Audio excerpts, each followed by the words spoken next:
오늘은 큰 기쁨의 소식이라는 제목으로 말씀을 나누도록 하겠습니다. 신약 성경 헬라어에 보면 기쁨, 우리가 아는 단어 기쁨과 은혜는 원래 헬라어 단어의 형태는 다르지만 똑같은 뜻을 가지고 있다고 합니다. 기쁨이라는 것은 은혜에 대한 반응이 기쁨이다, 이렇게 볼 수 있습니다. 여러분, 은혜가 무엇이죠? 누군가로부터 받는 호의, 그렇죠? 내가 어떤 것을 받을 만한 자격이 없는데도 불구하고 누군가가 나에게 주는 호의나 사랑, 이게 은혜잖아요. 근데 그 은혜를 받으면 어떤 느낌이 오죠? 기쁘죠. 그렇죠? 저 사람이 나한테 갑자기 잘해줘. 내가 뭐 잘해준 적이 없는데 너무 잘해줘. 그러면 어때요, 여러분? 기쁘잖아요. 그렇죠? 네, 그러니까 은혜를 경험하면 은혜에 나타나는 감정은 바로 기쁨이다. 그래서 은혜와 기쁨은 어떻게 보면 같은 것이다 라고 볼 수 있습니다.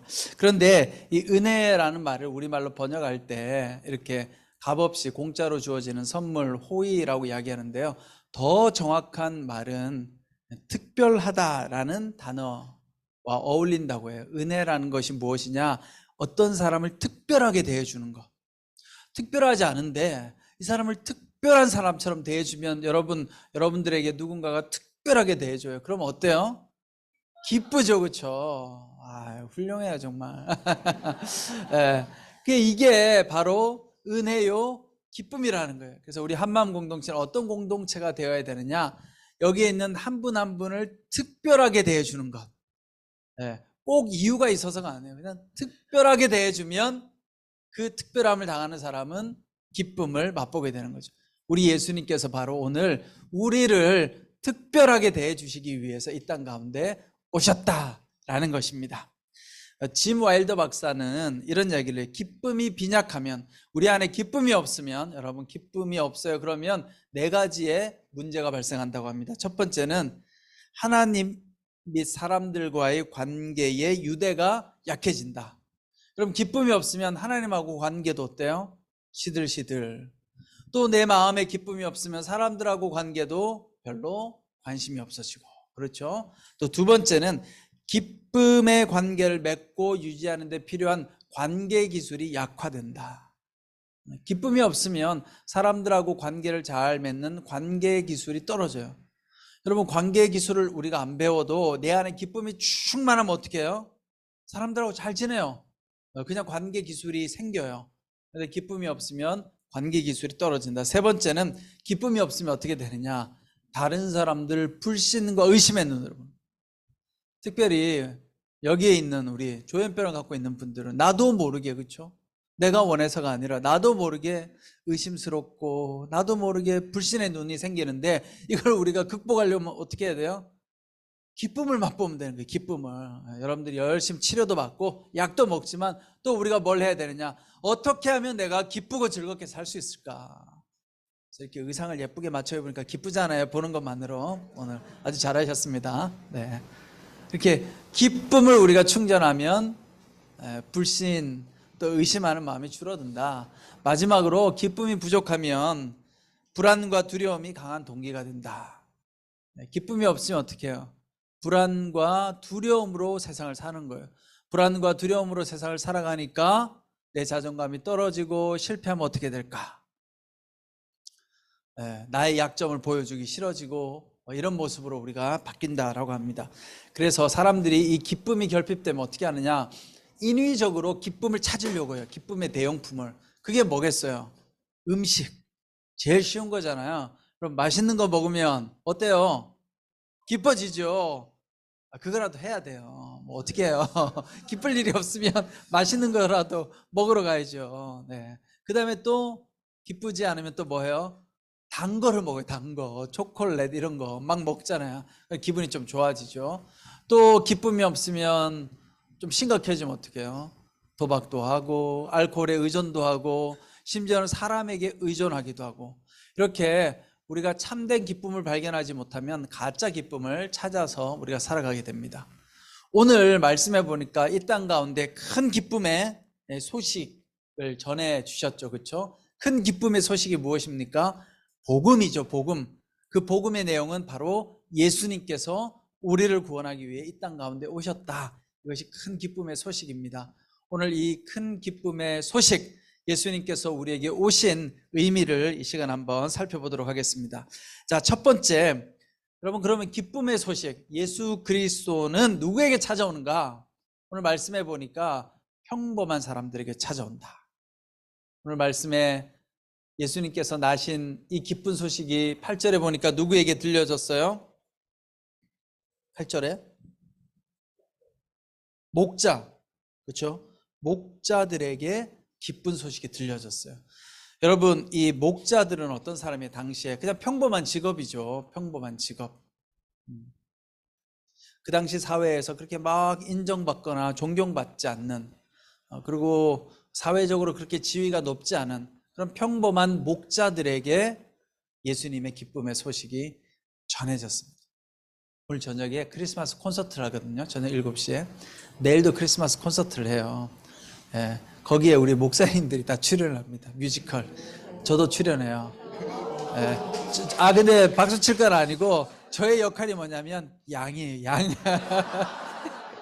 배경이에요. 배경. 예. 앞에 딱 서는 주인공은 아니고 배경, 양으로 출연하는데, 아무튼 여러분들 다 열심히 방송 저기 우리 교회에서 아마 중계해 줄 테니까 보셔도 되고, 또 현장에 와서 보시면 조금 더 생생하게 볼 수 있는데, 아무튼 예수님은 누구에게 찾아오셨는가? 그냥 평범한 사람에게 찾아온다는 거죠. 그런데 우리는 예수님을 만나려고 하면 내가 좀 더 예수님을 잘 믿고 뭔가를 내가 잘하고 뭔가 세상적으로 봤을 때 훌륭하고 이러면 예수님 더 좋아하지 않을까, 우리가 이렇게 생각을 한단 말이에요. 그런데 그렇지 않다는 거예요. 예수님은 누구에게 찾아오세요?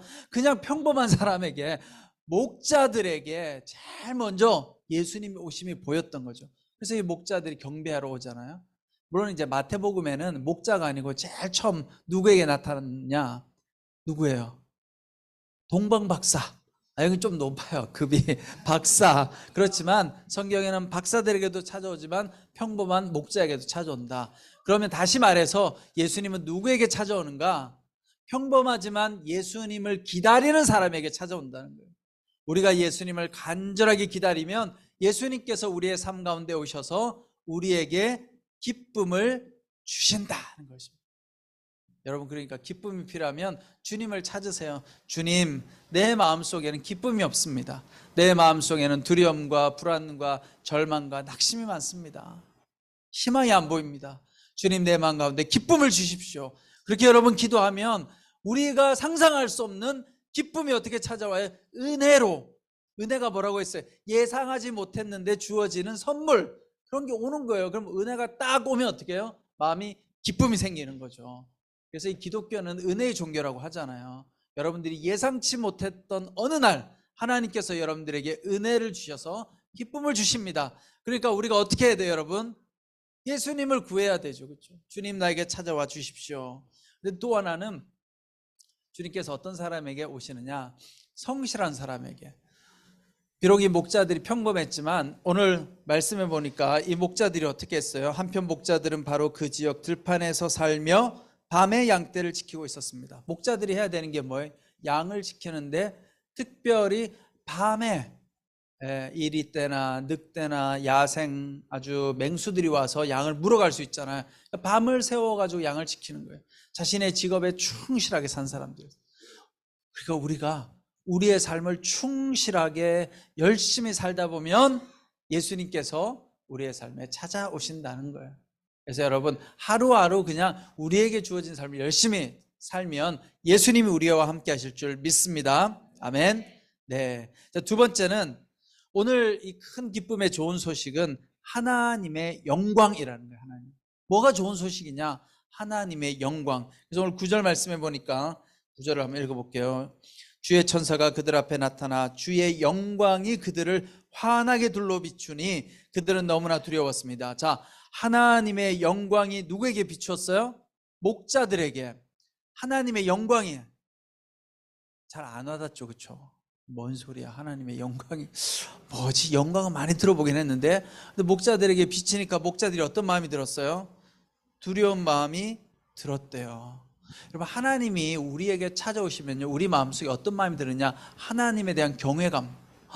그 거룩한 분이 나에게 왔네. 그래서 어떤 마음이 들어요? 내 마음속에 두려운 마음이 들어요. 왜냐? 내가 죄인이니까. 죄인인데 깨끗한 분이, 거룩한 분이 나타나면 어떤 마음이 들어요? 숙연한 마음이 들 거 아니에요. 이걸 좀 이해하려고 하면 이렇게 하면 돼요. 여러분들한테 BTS가 찾아왔어요. 어떨 것 같아요? 어머 BTS 세상에, 이럴 거 아니에요 여러분. BTS 와가지고 말 한마디 걸어주고 막 악수하고 만약 이랬다고 생각해 보세요 여러분. 와, 세상에 BTS가 나랑 악수해줬어, 와 이러고 나 이 손 안 씻을 거야 뭐 이러면서 이제 막 뭐 이렇게 할 거 아니에요. 그런 느낌인데, 이제 BTS가 오면 좀 막 너무 황송한데 하나님이 오셨다고 생각해 보세요. 황송한 거 플러스 두려움. 사실 나 죄인인데, 나 어제도 죄를 지었는데 하나님이 나를 알면 안 오실 텐데, 이런 마음 들 거 아니에요, 그렇죠? 그런데 그런 마음이 드는 게 좋은 거예요. 왜냐? 하나님이 찾아오셨을 때, 주님 나는 죄인입니다, 내가 죄인임을 알면 어떻게 우리가 하나님 앞에 더 머리 숙이겠죠, 그렇죠? 하나님 나는 죄인이지만 주님 나를 불쌍히 여겨주시고 나에게 은혜를 주십시오. 그래서 하나님의 영광이 나타난다는 거 뭐냐면요, 믿음이 생기는 거예요 여러분. 하나님의 영광이 드러나면 우리 안에 믿음이 생기고 또 성령님을 만나게 되고 영원한 생명을 얻게 되는 거예요. 그것이 바로 하나님의 영광을 체험하게 되는 거예요. 세상이 주는 거하고 다르죠. 하나님의 영광이 임하게 되면 그 영적인 하나님의 권위 앞에서 우리가 감동을 느끼게 됩니다. 이건 좀 경험을 안 해보신 것 같아. 아멘이 좀 안 나오시네, 그렇죠? 예.